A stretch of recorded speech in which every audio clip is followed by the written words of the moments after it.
ಐತಲ್ಲ, ನಮ್ಮ ದೇಹ ಅನ್ನೋದು ಒಂದು ತೆರೆ. ಇದು ಒಂದು 50-60 ವರ್ಷ ಇಲ್ಲಿ ಇರ್ತೈತಿ. ಇದು ಆಮೇಲೆ ಮರಿ ಆಗ್ತೈತೆ ಅಷ್ಟ. ನಾವು ಏನು ಮಾಡಿದ್ರೂ ಈ ತೆರೆ ಖಾಯಂಗೊಳಿಸೋಕ್ಕಾಗೋದಿಲ್ಲ. ನೀ ಎಷ್ಟರ ವಿಟಮಿನ್ಸ್ ತಗೋ, ಎಷ್ಟರ ಕಾರ್ಬೋಹೈಡ್ರೇಟ್ಸ್ ತಗೋ, ನಾ ಗಟ್ಟಿ ಖಾಯಂ ದೇಹ ಅಂತ ಅನ್ನಕ್ಕೆ ಸಾಧ್ಯ ಐತೇನೆ ಹೇಳಿ. ನೀ ಎಷ್ಟರ ಸ್ನೋ ಹಚ್ಚು, ಎಷ್ಟರ ಪೌಡರ್ ಹಚ್ಚು, ನೀ ಎಷ್ಟರ ಹೇರ್ ಸಲೂನಿಗೆ ಫೇಶಿಯಲ್ಲಿಗೆ ಹೋಗಿ ಬಾ, ಏನಾದರೂ ಹೊರಗೆ ನೀ ಎಷ್ಟು ಬಣ್ಣ ಬದಲು ಮಾಡಿಕೊಂಡ್ರು ಒಳಗೊಂದು ಕುಂತು ಮುಪ್ಪು ಮಾಡಾಕತ್ತೈತಲ್ಲ, ಅದು ಬದಲಾವಣೆ ತಾನ ಮಾಡ್ತೈತೆ. ನಾವೇನು ಹೊರಗೆ ಮಾಡಿದ್ರು ನಿಲ್ಲೋದಿಲ್ಲ ಅದು. ನೀ ಎಷ್ಟರ ಪಾರ್ಲರಿಗೆ ಹೋಗಿ ಬಂದರೂ ಅಷ್ಟ. ಅದು ಹೆಣ್ಮಗಳೊಬ್ಬಕ್ಕಿ ಬಂದ್ಲಂತ ಮನ್ಯಾಗ. ಅವು ಯಜಮಾನ್ ಮುಂದೆ ಕುಂತಿದ್ದ, ಮನ್ಯಾಗ ಹೊಂಟ್ಲಂತ. ಯಾರು ನೀ ಅಂತ ಕೇಳಿ. ಅಕ್ಕಿ ಅಂದ್ಲು, ಪಾರ್ಲರ್ನಿಂದ ಬಂದಿದ್ರಂತ ಅವ್ರು. ಯಾರು ನೀ ಅಂತ ಕೇಳಿ. ಅಲ್ರಿ ನಿಮ್ಮ ಮಿಸ್ಸಸ್ ಅಂದ್ಲಕ್ಕೆ. ನಿನ್ನ ಆಧಾರ್ ಕಾರ್ಡ್ ತೋರ್ಸಂದ್ರೆ ಗೊತ್ತಾಕೈತೆ ನನಗೆ. ಹಿಂಗೆ ನಿಮ್ಮ ಮುಖ ಗೊತ್ತಾಗೋದಿಲ್ಲ. ಒರಿಜಿನಲ್ ಫೇಸ್ ಗೊತ್ತಾಗ್ಬೇಕಂದ್ರೆ ನಿಮ್ಮ ಆಧಾರ್ ಕಾರ್ಡ್ ನೋಡ್ಬೇಕಾದ್ರೆ. ಯಾವ ತೆರೆಯರ ಖಾಯ ಮುಳಿಸ್ಲಿಕ್ಕೆ ಸಾಧ್ಯ ಐತೇನು? ನಾವು ಎಷ್ಟು ಬಣ್ಣ ಬದಲು ಮಾಡಿಕೊಂಡ್ರು ಬಣ್ಣ ಉಳಿತಾವೇನು ಹೇಳ್ರಿ? ನಮ್ಮ ಉಳ್ದಾವೇನು ಎಲ್ಲರ ಖಾಯ? ಉಳಿಯುವುದಿಲ್ಲ ಅಷ್ಟೆ. ಎಲ್ಲವೂ ಅಷ್ಟೇ. ಮನುಷ್ಯನ ದೇಹ ಇರಲಿ, ಕೀರ್ತಿ ಇರಲಿ, ವಾರ್ತೆ ಇರಲಿ, ಸಂಪತ್ತುಗಳಿರಲಿ, ತಿಳ್ಕೋಬೇಕು ಇದು ತಾತ್ಪೂರ್ತಿಕ ಸತ್ಯ. ಇದೊಂದು ತೆರೆ ಇದ್ದಂಗೆ ಅಷ್ಟೇ. ಈಗ ನಮಗೊಂದು ಏನೋ ಅಧಿಕಾರ ಬರ್ತೈತಿ. ನಾವೇನು ಅಂತೀವಿ? ಚೇರ್ಮನ್ರು ಅಂತಿರ್ತೀವಿ ನಾವು. ಅಂತೀವಿ ಇಲ್ಲ, ನಾನು ಚೇರ್ಮನ್. ಅವರು ಎಲ್ಲಿ ಅಡ್ಡಾಡಿದ್ರು ಹೇಳ್ತಿರ್ತಾರೆ, I am a chairman. Is a chairman without chair. Chair ಇಲ್ಲಾರ್ದಾಗೂ ನಾವು ಚೇರ್ಮನ್ ಅಂತಿರ್ತೀವಿ. ನಾವು ಚೇರ್ಮನ್ ಆದಮೇಲೆ ಸರ ಹಿಡ್ಕೊಂಡು ಬರ್ತಾರ ಇಲ್ಲ? ಬಂದು ಸರ ಹಾಕ್ತಿರ್ತಾರಲ್ಲ, ಸರ ಹಾಕಾಗ ನಾವು ತಿಳ್ಕೊಬೇಕು, ಇವರು ಸರ ಹಾಕೋರ ನಮ್ಮನ್ನು ಇಳಿಸೋಕೆ ಮೊದಲು ಪ್ರಯತ್ನ ಮಾಡೋರು ಅಂತ ತಿಳ್ಕೊಂಡು ಕೂಡ್ಬೇಕಷ್ಟ ನಾವು. ಅಂದ್ರೆ ದುಃಖ ಆಗೋದಿಲ್ಲ ಮನುಷ್ಯಾಗ. ಸರ ಕೈಯಾಗ ಸರ ನಾಲ್ಗೆ ಮೇಲೆ ಸರಿ ಅಂತ ಇರ್ತಿರ್ತೈತೆ ಅಷ್ಟ. ಅದು ಕೂಡಬಾರ್ದಂತಲ್ಲ, ನಾವು ಚೇರ್ ಮೇಲೆ ಕೂಡ್ಬೇಕು. ಚೇರ್ ಬಂದು ನಮ್ಮ ತಲೆಯಾಗ ಕೂಡಬಾರ್ದು ಅಷ್ಟೇ. ಇದು ಆತ್ಮಜ್ಞಾನ, ಇದು ತತ್ವಜ್ಞಾನ ಇರೋದು. ನಾವು ಚೇರ್ ಮೇಲೆ ಕೂಡ್ಬೇಕು, ಚೇರ್ ಬಂದು ನಮ್ಮ ತಲೆಯಾಗ ಕೂಡಬಾರ್ದು. ನಾವು ತಿಳ್ಕೊಂಡಿರ್ಬೇಕು, ನಾ ಏನು ಕುಂತೀನಲ್ಲ ಇದೊಂದು ತೆರೆ ಅಷ್ಟೇ, ಇದು ಖಾಯ ಮುಳಿಯೋದಲ್ಲ. ಗಣಪತಿ ನೋಡ್ರಿ, ಹಬ್ಬ ಎಷ್ಟು 5 ದಿವಸ ಇರ್ತಾರೆ ಅವ್ರು, ಎಷ್ಟು ಮಸ್ತ್ ಇರ್ತಾರಿಲ್ಲ.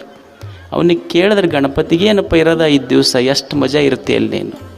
ಅವಾಗ ಅವ ಹೇಳ್ದಂತ, ನಮಗೆ ಗೊತ್ತೈತು, ಸತ್ಯ ತಿಳ್ಕೊಂಡೇವಿ ನಾವು. ಏನು ತಿಳ್ಕೊಂಡಿರಿ? ನಮಗೆ ಇವಾಗ ಯಾರು ಎತ್ತಿ ಮೆರೆಸಕತ್ತಾರ ಅವರ 5 ದಿವಸ ಆದಮೇಲೆ ಹೊತ್ತಿ ಒಗಿತಾರಂತ ಗೊತ್ತೈತೆ. ನಮಗೆ ತಿಳ್ಕೊಂಡಿವಿ, ಆರಾಮದೀವಿ ನಾವು ಅಷ್ಟೇ. ಇಲ್ಲ, ಇದು ಒಂದು ತೆರೆ, 5 ದಿವಸದ ತೆರೆ ಅಂತ ತಿಳ್ಕೊಂಡೇವಿ ನಾವು. ಇದು ತಾತ್ಪೂರ್ತಿಕ ಸತ್ಯ. ಇದು ಈಗ ಮದುವೆ ಆಗಿರ್ತೈತಿ. ಮದುವೆ ಆದಾಗ ಹೊಸದಾಗಿ ಸೊಸಿ ಬಂದಿರ್ತಾಳೆ ನೋಡ್ರಿ ಮನೆಗೆ. ಏನು ವೈಭವ, ಎಷ್ಟು 4 ಜನ ಇರ್ತಾರೆ ಅವ್ರ ಜೊತೆಗೆ. ಏನು ಬಟ್ಟೆ ಉಡಿಸೋರು ಯಾರು, ಮುಖಕ್ಕೆ ಪೌಡರ್ ಹಚ್ಚೋರು ಯಾರು, ಅದು ಖರ್ಚಿಪ್ಪು ಹಿಡೋರು ಯಾರು, ಉಣ್ಸಕ್ಕೆ ಕೊಡೋರು ಯಾರು, ತಿನ್ಸಕ್ಕೆ ಕೊಡೋರು ಯಾರು. ಅಕ್ಕಿ ಸೊಸಿ ಖಾಯ ಮಿದ ತಲೆಯಾಗಿ ಇಟ್ಕೊಂಡು ಕುಂತರು ನಡೆದಿತ್ತು ನಮ್ಮ ಮನೆಯದು. ಸುಮ್ಮನೆ ಗೊತ್ತಿರಬೇಕು, ಇದು ಭಾಳ ದಿವಸ ನಡೆದಿಲ್ಲ, ಇದು ಒಂದು ತೆರೆ ಇದು ಅಂತ ಗೊತ್ತಿರ್ಬೇಕು. 1 ವಾರ 10 ದಿವಸ ಆದ್ರೆ ಅವ್ರು ಅತ್ತೆ ಅಂತಿರ್ತಾಳೆ, ಬಾ ಯಾವ ಅಡುಗೆ ಮಾಡಿ ಬಾ, ಚಪಾತಿ ಮಾಡಂದು. ಇದು ಹುಡುಗಿ ಹೊಸದಾಗಿ ಚಪಾತಿ ಮಾಡುತ್ತೆ. ಅವು ಏನು ಚಪಾತಿ ಅವು? ಅವ್ರ ಹಿಂದೆ ಯಾರೋ ಒಂದು ಕತೆ ಹೇಳ್ತಿದ್ರು. ಭಕ್ತರು ಹೋಗಿ ಗುರುಗಳಿಗೆ ಕೇಳಿದ್ರಂತ, ನಮಗೆ ಹಂಪಿ ಜಾತ್ರೆ ತೋರಿಸ್ರಿ ಅಂತ. ಅವ್ರ ಗುರುಗಳು ಇಲ್ಲೇ ಕುಂತಲ್ಲೇ ಲಿಂಗದಾಗ ಹಂಪಿ ಜಾತ್ರೆ ತೋರಿಸಿದ್ರಂತ. ಈ ಹೆಣ್ಮಗಳು ಚಪಾತಿ ಮಾಡಿದ್ರೆ ಎಲ್ಲ ದೇಶದ ನಕಾಶೆ ಎಲ್ಲ ದರ್ಶನ ಮಾಡಿಸಿದ್ಲು ಅತ್ತಿಗೆ. ಒಂದೊಂದು ಚಪಾತಿ ಒಂದೊಂದು ದೇಶದ ನಕಾಶೆ. ಅದಕ್ಕೆ ಮಕ್ಕಳಿಗೆ ಬರೀ ಓದೋದಷ್ಟ ಕಲಿಸಬಾರ್ದು, ಜೊತೆಗೆ ಓದೋದು ಕಲಿಸ್ಬೇಕು. ಎರಡೂ ಇರ್ಬೇಕು ಅವಕ್ಕೆ. ಓದುವುದ್ರ ಜೊತೆಗೆ ಓದುವುದು ಕಲಿಸ್ಬೇಕು.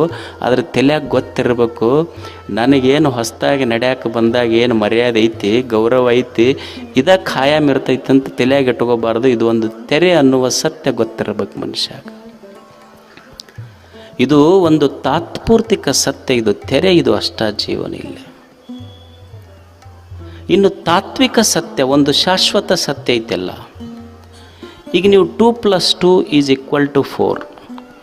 2 + 2 ಎಷ್ಟಂದ್ರೆ 4 ಅಂತೀವಿ. ಇದು ನೀವು ಭಾರತದಾಗ ಹೋದ್ರೂ 4, ಅಮೇರಿಕಾದಾಗ ಹೋದ್ರೂ 4, ಶ್ರೀಲಂಕಾದಾಗ ಹೋದ್ರೂ 4, ಆಫ್ರಿಕಾ ಅಲ್ಲೇನು ಬೇರೆ ಆಗೋದಿಲ್ಲ. ಇದು ಶಾಶ್ವತ ಸತ್ಯ. ಇದು ಈಗ ವಿಜ್ಞಾನ ಐತಿ, H2O ಅಂತ ಹೇಳ್ತೀವಿ ನಾವು. 2 ಪ್ರಮಾಣ ಹೈಡ್ರೋಜನ್, 1 ಪ್ರಮಾಣ ಆಕ್ಸಿಜನ್, 2 ಕೂಡಿ ನೀರು ಆಗ್ತೈತಿ ಅಂತ. ಈ ಸತ್ಯ ಭಾರತದೊಳಗೂ ಅಷ್ಟೇ, ಇಂಗ್ಲೆಂಡ್ನೊಳಗಷ್ಟು, ಇಟಲಿ ಒಳಗೆ ಹೋದರೂ ಇಷ್ಟೇ, ಇದು ಬದಲಾಗೋದಿಲ್ಲ. ಇದು 2 + 2 = 4 ಅಷ್ಟೇ. ಅದಕ್ಕೆ ಈ ಸತ್ಯ ತಿಳ್ಕೊಂಡು ಬದುಕಬೇಕು ಮನುಷ್ಯ. ಇದು ಶಾಶ್ವತ ಸತ್ಯ. ಈ ತೋರುವ ಜಗತ್ತೇನಿದೆ ಇದು ಒಂದು ತೆರೆ, ಇದು ತಾತ್ಪೂರ್ತಿಕ ಸತ್ಯ. ಆದರೆ ಇದರೊಳಗಿರುವಂಥ ದೇವ ಸತ್ಯ ಏನೈತಿ ಅದು ಶಾಶ್ವತ ಸತ್ಯ. ಇಲ್ಲಿ ಒಂದು ತಾತ್ಪೂರ್ತಿಕ ಸತ್ಯ, ಇನ್ನೊಂದು ತಾತ್ವಿಕ ಸತ್ಯ, ಒಂದು ದೇಶ ಕಾಲ ಇವುಗಳನ್ನು ಮೀರಿ ನಿಂತಿರುವ ಸತ್ಯ ಏನಿದೆ ಆ ಸತ್ಯ ವಸ್ತುವಿಗೆ ನಾವು ದೇವರು ಅಂತ ಕರಿತೀವಿ.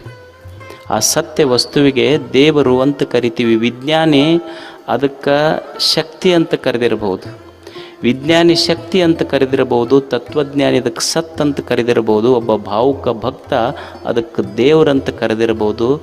ನಾಮಗಳಿಂದ ವ್ಯತ್ಯಾಸ ಇರಬಹುದು. ಏಕಂ ಸತ್ ವಿಪ್ರ ಬಹುಧಾ ವದಂತಿ. ಅದು ಸತ್ಯ, ಸತ್ಯಕ್ಕೆ ನಾವು ದೇವರು ಅಂತ ಕರಿತೀವಿ. ಸತ್ಯ ಬೇರೆಯಲ್ಲ, ದೇವರು ಬೇರೆಯಲ್ಲ. ಅಲ್ಲ, ಇದು ಎಲ್ಲರೇ ಸಿಗ್ತಾನ್ರಿ, ಹುಡುಕಬೇಕಲ್ಲ ನಾವು. ಇದು ಸತ್ಯ, ದೇವರು ಎಲ್ಲೈತಿ? ಇದು ಯಾರೋ ಒಬ್ಬ ಹೊಂಟನಂದು ಹುಡುಕೋ ಅಂತ. ಎಲ್ಲಿ ಹೊಂಟ? ಯಾರೋ ಹೇಳಿದ್ರಂತ ಪೂರ್ವಕ್ಕೆ ಅದ ನೋಡ್ರಿ ದೇವ್ರು ಹೋಗ್ರಿ ಅಂತ. ಅವ ಪೂರ್ವಕ್ಕೆ ಹೋದ, ಸಿಗಲಿಲ್ಲ. ಯಾರೋ ಒಬ್ರು ಹೇಳಿದ್ರು ಪಶ್ಚಿಮಕ್ಕೆ ಅದ ನೋಡಿ ಹೋಗು ಅಂತ. ಅವ ಪಶ್ಚಿಮಕ್ಕೆ ಹೋದ, ಪಶ್ಚಿಮಕ್ಕೂ ಸಿಗಲಿಲ್ಲ. ಪೂರ್ವ ಮುಗೀತು, ಪಶ್ಚಿಮ ಮುಗೀತು. ನಿರಾಶೆಯಾಗಿ ಬರಾಕತ್ತಿದ್ದ. ಬರಾಗ ಒಬ್ಬ ಯಜಮಾನ ಮನುಷ್ಯ ಕುಂತಿದ್ನಂತ. ಅವ ಕೇಳ್ದ, ಯಾಕೋ ಮುಖದ ಮೇಲೆ ಭಾಳ ಬಾಡಿತೆಲ್ಲ, ಖಿನ್ನತೆ ಐತಿ ಮುಖ ಯಾಕ ಅಂತ. ಅವಾಗ ಅವ ಹೇಳ್ದ, ದೇವ್ರನ್ನ ಹುಡುಕಕ್ಕೆ ಹೊಂಟೀನಿ, ಸತ್ಯ ವಸ್ತು ದೇವರನ್ನು ಹುಡುಕಕ್ಕೆ ಹೊಂಟೇನೆ. ಅವಾಗ ಹುಡುಗಂದ ಅವ ಯಜಮಾನಂದ ನನ್ನ ದೇವರು. ಇಲ್ಲ, ಸಿಕ್ಕಿಲ್ಲ. ಎಲ್ಲೆಲ್ಲಿ ಹುಡುಕಿ ನೀನು? ಪೂರ್ವಕ್ಕೆ ಹುಡುಕಿನೇ ಸಿಕ್ಕಿಲ್ಲ, ಪಶ್ಚಿಮಕ್ಕೆ ಹುಡುಕಿನೇ ಸಿಕ್ಕಿಲ್ಲ. ಅವ ಅಂದ, ದೇವರು ಪೂರ್ವದೊಳಗೂ ಇಲ್ಲ, ಪಶ್ಚಿಮದೊಳಗೂ ಇಲ್ಲ, ಅದಾನ ಅಂತಂದವ. ಆ ಯುವಕನಿಗೆ ಆಶ್ಚರ್ಯ ಆಯ್ತು. ಅಲ್ಲ, ಪೂರ್ವ ಹುಡುಕಿನೇ ಸಿಕ್ಕಿಲ್ಲ, ಪಶ್ಚಿಮ ಹುಡುಕಿನೇ ಸಿಕ್ಕಿಲ್ಲ, ಅದಾನಂತೀಯಲ್ಲ, ಎಲ್ಲಿ ಅದಾನ ತೋರಿಸು ನೀನು. ಅವಾಗ ಅವ ಹೇಳ್ದ, ಪೂರ್ವ ಎಲ್ಲೈತಿ, ಪಶ್ಚಿಮ ಎಲ್ಲೈತಿ ತೋರಿಸು ಮೊದಲು ಅಂದವ. ನೋಡು, ನಾ ಯಾವ ಜಾಗದಾಗ ನಿಂತಿನಲ್ಲ ಅಲ್ಲಿಂದ ಮುಂದೆ ಪೂರ್ವ, ನನ್ನ ಹಿಂದಿನಿಂದ ಪಶ್ಚಿಮ ಅಂತ ಹುಡುಗ ಹೇಳ್ದ. ಅವಾಗ ತಿಳಿದ ಮನುಷ್ಯ ಹೇಳ್ದ, ನೋಡು, ದೇವರು he is neither in the East ನಾರ್ ಇನ್ ದಿ ವೆಸ್ಟ್. ದೇವರು ಪೂರ್ವಕ್ಕೂ ಇಲ್ಲ, ಪಶ್ಚಿಮಕ್ಕೂ ಇಲ್ಲ. ಪೂರ್ವ ಪಶ್ಚಿಮ ಎಲ್ಲಿ ಕೂಡ್ತವಲ್ಲ ಅಲ್ಲದಾನ. ಪೂರ್ವ ಪಶ್ಚಿಮ ಹೊರಗಲ್ಲ, ಪೂರ್ವ ಮುಂದೈತಿ, ಪಶ್ಚಿಮ ಹಿಂದೈತಿ. ಪೂರ್ವ ಪಶ್ಚಿಮ ನಿನ್ನ ಎದೆಯೊಳಗೆ ಕೂಡ್ತವಲ್ಲ, ದೇವರು ಇರೋದು ನಿನ್ನ ಎದೆಯೊಳಗದಾನ, ಹೊರಗೆ ಹುಡುಕಬೇಡ ನೀನು. ಸತ್ಯ ನನ್ನ ಎದೆಯೊಳಗೈತಿ, ನಾವು ಹೊರಗೆ ಹುಡುಕಾಕತ್ತೀವಿ, ಕಾಣುವಲ್ದಷ್ಟ. ಅದು ಸತ್ಯ ಅನ್ನೋದು ನಮ್ಮ ಎದೆಯಾಗೈತಿ, ಕಂಡಿಲ್ಲ, ನಾವು ಹೊರಗೆ ಹುಡುಕಾಕತ್ತೀವಿ. ಅದು ಈ ಹಳ್ಳ್ಯಾಗ ಗಾಡಿ ತೊಗೊಂಬರ್ತಾರೆ ನೋಡ್ರಿ, ಈ ಎತ್ತಿನ ಬಂಡಿ ಇದ್ದವಲ್ಲ ಹಿಂದಕ್ಕೆ ಚಕ್ಕಡಿ, ಈ ಕಣಕಿ ತೊಗೊಂಡು ಹೋಗ್ತಿದ್ರು ನೋಡಿ, ಮೇವು ತೊಗೊಂಡು ಹೋಗ್ತಿದ್ರು, ಗೊತ್ತೈತಿಲ್ಲ ನಿಮ್ಗೆ? ಹಳ್ಳಿಗೆ ಅವಾಗ ಯಾವ ಊರಾಗ ಬೆಳೀತಿದ್ರು ಅಲ್ಲಿಂದ ಚಕ್ಕಡಿ ತೊಗೊಂಡು ಒಂದು ದೊಡ್ಡ ಹುಲ್ಲಿನ ಬಂಡಿ, ಮೇವು ಕಣಕಿ ತೊಗೊಂಡು ಒಂದು ಹುಡುಗ ಬಂಡಿ ಹೊಡ್ಕೊಂಡು ಹೊಂಟಿದ್ನಂತ. ಹೋಗುವಾಗ ಒಂದು ಊರು ಮುಂದೆ ಹೋದ್ರು, ಇವು ಹಂಪ್ಸ್ ಇರ್ತಾವಲ್ಲ, ಹಂಪ್ಸ್, ಅದು ಬಂಡಿ ಒಗ್ಗಾಲಿಯಾಗಿ ಹೊತ್ಕೊಂಡು ಬಿತ್ತು ಕೆಳಗೆ. ಬಿದ್ದ ತಕ್ಷಣ ಈ ಊರನ್ನ ಮಂದಿ ಎಲ್ಲೇ ಇದ್ದರು, ಹುಡುಗನ್ನ ಹೆಂಗೋ ಮಾಡಿ ಎಳತ್ತು ತೆಗೆದ್ರು, ನೀರು ಹೊಡೆದ್ರು, ಉಸುಲು ಬಂದಂಗೆ ಆತು. ಅದು ಹುಡುಗ ಅಂತಿತ್ತಂತ, ನಮ್ಮ ಅಪ್ಪ ಬೈತಾನ್ರಿ ನನಗೆ, ನಮ್ಮ ಅಪ್ಪ ಬೈತಾನ. ಇರ್ಲಿ ಬಿಡುವ, ನಾವು ಹೇಳ್ತೀವಿ ಅಂತ ಕರ್ಕೊಂಡು ಹೋದ್ರು. ಚಹಾ ಕುಡಿಸಿದ್ರು. ಚಹಾ ಕುಡಿಯಾಗೋದು ಅಂತಿತ್ತಂತ, ಇಲ್ರಿ ನಮ್ಮ ಅಪ್ಪ ಬೈತಾನ್ರಿ ನನಗೆ, ನಮ್ಮ ಅಪ್ಪ ಸುಮ್ಮನೆ ಬಿಡೋದಿಲ್ಲ, ಬೈತಾನ್ರಿ. ಅವಾಗ ಇಲ್ಲ, ನಾವೆಲ್ಲ ಹೇಳ್ತೀವಿ ತಗೋ ಸ್ವಲ್ಪ ಊಟ ಮಾಡಂತ. 8 ರೊಟ್ಟಿ ತಿಂದ ಹಂಗೆ ಅನ್ಕೊಂತಾನೆ. ಮತ್ತೊಂದು ಬೊಗಣೆ ಅನ್ನ ತಂದಿಟ್ರು ತಿಂದ. ಉಣ್ತಿದ್ದ, ಅನ್ನದ ಬಿಡ್ತಿದ್ದಿಲ್ಲ. ಇಲ್ರಿ ನಮ್ಮ ಅಪ್ಪ ಸುಮ್ಮನೆ ಬಿಡೋದಿಲ್ಲ ನನಗೆ, ಬೈತಾನ, ಬಡಿತಾನ. ಇರ್ಲಿ ಬಿಡೋ, ನಾವು ಹೇಳ್ತೀವಿ, ಒಂದು ಸ್ವಲ್ಪ ಮೈ ಕೈ ಪೆಟ್ಟಾಗೈತಿ, ರೆಸ್ಟ್ ಮಾಡೋದು. 2 ತಾಸು ಮುಕ್ಕೊಂಡ್ರು. ಅವಾಗ ಅನ್ಕೊಂತ ಮುಕ್ಕೊಂಡು, ನಮ್ಮ ಅಪ್ಪ ಸುಮ್ಮನೆ ಬಿಡೋದಿಲ್ಲ ರೀ, ನಮ್ಮ ಅಪ್ಪ ಬೈತಾನ. ಎದ್ದ ಮತ್ತೆ ಚಹಾ ಮಾಡಿ ಕೊಟ್ಟರು, ಚಹಾ ಕುಡ್ದು. ಚಹಾ ಕುಡಿಯಾಗಾರ ಸುಮ್ಮನೆ ಕುಡಿಬೇಕು, ಇಲ್ಲಿಲ್ರಿ ನಮ್ಮ ಅಪ್ಪ ಸುಮ್ಮನೆ ಬಿಡೋದಿಲ್ಲ, ಬೈತಾನ ನನಗೆ. ಅವ ಯಜಮಾನ್ ಮನ್ಸಾಗಿ ತಲೆ ಕೆಟ್ಟಾಗ ಅಲ್ಲಿಂದ ಹೇಳಕತ್ತಿ, ನಮ್ಮ ಅಪ್ಪ ಬೈತಾನ, ಹೇಳು ಅವ ಎಲ್ಲಿ ಅದನ್ನು ಹೇಳಿ, ನಾ ಹೇಳ್ತೀನಿ. ಅವ ಬಂಡಿ ಬುಡಕ್ಕೆ ಬಿದ್ದಾನ್ರಿ ಅಂದವ. ಅವ ಬಂಡಿ ಬುಡಕ ಇದ್ದ, ಕಂಡಿಲ್ಲ ಅಷ್ಟೇ. ಆದ್ರೆ ನಮಗೂ ಹಂಗೆ ದೇವ್ರು ಎದೆಯೊಳಗೆ ಅದನ್ನು ಕಂಡಿಲ್ಲ, ಹೊರಗೆ ಹುಡುಕಾಕತ್ತೀವಿ ನಾವು ಅಷ್ಟು. खुद पे खुदा है वो कहाँ जुदा है, खुद पे खुदा है वो कहाँ जुदा है, इस बात को जो नहीं समझा वो गदा है ಅಂತ. ದೇವರು ಹೊರಗಿಲ್ಲ, ದೇವ್ರ ಒಳಗದಾನ ಅನ್ನೋ ಸತ್ಯ ತಿಳ್ಕೊಬೇಕು ನಾವು ಅಷ್ಟೇ. ನಾವೇನು ಮಾಡಾಕತ್ತೀವಿ ಅಂದ್ರೆ ಹೊರಗೆ ಹುಡುಕಾಕತ್ತೀವಿ. ನಾವೇನು ಮಾಡಾಕತ್ತೀವಿ, ನಾವು ಹೇಳಿವಿಲ್ಲ ಯದಾ ಯದಾ ಹಿ ಧರ್ಮಸ್ಯ ಗ್ಲಾನಿರ್ಭವತಿ ಭಾರತ. ಏನು ಯಾವಾಗ ಧರ್ಮದ ಗ್ಲಾನಿ ಆಗ್ತೈತಿ, ಧರ್ಮ ಹಾಳಾಗ್ತೈತಿ, ಯಾವಾಗ ದೇವ್ರು ಹುಟ್ಟಬೇಕು ಅಂತ ಅವತಾರ ತಾಳ್ಬೇಕಂತ ಓದಿವೇ ಇಲ್ಲ. ಎಲ್ಲಿ ಧರ್ಮ ಹಾಳಾಗೈತಿ ಅಂದ್ರೆ ಹೊರಗಲ್ಲ, ನನ್ನ ಮನುಷ್ಯನ ಮನಸ್ಸೇ ಒಂದು ರಣರಂಗ ಆಗೈತಿ. ಮನುಷ್ಯನ ಮನಸ್ಸೇ ಒಂದು ದೊಡ್ಡ ರಣರಂಗ ಆಗೈತಿ. ಇದಕ್ಕಿಂತ ದೊಡ್ಡ ರಣರಂಗ ಭೂಮಿ ಎಲ್ಲೈತಿ ಹೇಳಿ. ದೇವರು ಹೊರಗೆ ಅವತಾರ ತಾಳೋದು ಬೇಕಾಗಿಲ್ಲ, ದೇವರು ನನ್ನ ಎದೆಯೊಳಗೆ ಅವತಾರ ತಾಳಬೇಕಾಗೈತಿ. ನಾವೇನು ತಿಳ್ಕೊಂಡಿವಿ, ಮನುಷ್ಯನಿಗೆ ದೇವರು ಜನ್ಮ ಕೊಟ್ಟ ಅಂತ ಹೇಳ್ತೀವಿ. ಮನುಷ್ಯನಿಗೆ ದೇವರು ಜನ್ಮ ಕೊಡೋದು ಮುಖ್ಯ ಅಲ್ಲ, ಮನುಷ್ಯ ತನ್ನ ಎದೆಯೊಳಗೆ ದೇವರಿಗೆ ಜನ್ಮ ಕೊಡಬೇಕಷ್ಟೆ. ಮನುಷ್ಯನಿಗೆ ದೇವರು ಜನ್ಮ ಕೊಟ್ಟ ಅನ್ನೋದು ಸೃಷ್ಟಿಯ ಸಂವಿಧಾನ. ಆದ್ರೆ ನನ್ನ ಎದೆಯಾಗ ನಾನು ದೇವರಿಗೆ ಜನ್ಮ ಕೊಟ್ಟೆ ಅನ್ನೋದು ಸೃಷ್ಟಿಗೊಂದು ಸಮಾಧಾನ. ಇದನ್ನು ಕಲಿಬೇಕು ಮನುಷ್ಯ. ಇದು ನಾವು ಹೊರಗೆ ಅವನ ಅವತಾರ ನೋಡಾಕತ್ತೀವಿ, ಅವನ ಅವತಾರ ಹೊರಗೆ ಬೇಕಾಗಿಲ್ಲ, ದೇವರು ನಮ್ಮ ಎದೆಯೊಳಗೆ ಅವನ ಅವತಾರ ಬೇಕಾಗೈತಿ. ಬಾಯಲ್ಲಿ ಸಂಭವಿಸು ಎಂದೆನ್ನ ಹೃದಯದಲ್ಲಿ ಮತ್ತೊಮ್ಮೆ ಅವತರಿಸು ಸತ್ಯಾವತಾರ ಅಂತ ಹೇಳಿಲ್ಲೇನು ಕವಿಗಳು. ಎಲ್ಲಿ ದೇವನ ಅವತಾರ ಆಗಬೇಕಾಗೈತಿ ಅಂದ್ರೆ ನಮ್ಮ ಎದೆಯೊಳಗೆ ದೇವರ ಅವತಾರ ಆಗಬೇಕಾಗೈತೆ ಅಷ್ಟೆ. ದೇವರು ನಾವು ಎದಕ್ಕೆ ಅವತಾರ ತೊಟ್ಟಾನಂದ್ರೆ ಕೇಳಿವೇ ಇಲ್ಲ. ಅದು ಏನು ಮಾಡ್ಯಾನಪ್ಪ ಹಿಂದೆ ಅವತಾರ, ಎದಕ್ಕೆ ಭಾಳ ಮಂದಿಗೆ ಸಂಹಾರ ಮಾಡೋಕೆ ಅವತಾರ ತೊಟ್ಟಾನಂತ ಕೇಳಿವೇ ಇಲ್ಲ ನಾವು.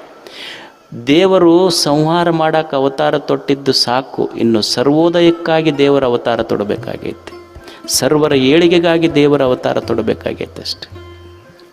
ಅದಕ್ಕೆ ದೇವರು ಅನ್ನೋದು ಅವತಾರ ಗುಡ್ಯಾಗಲ್ಲ, ನನ್ನ ಎದೆಯಾಗ ತಾಳಬೇಕಷ್ಟೆ.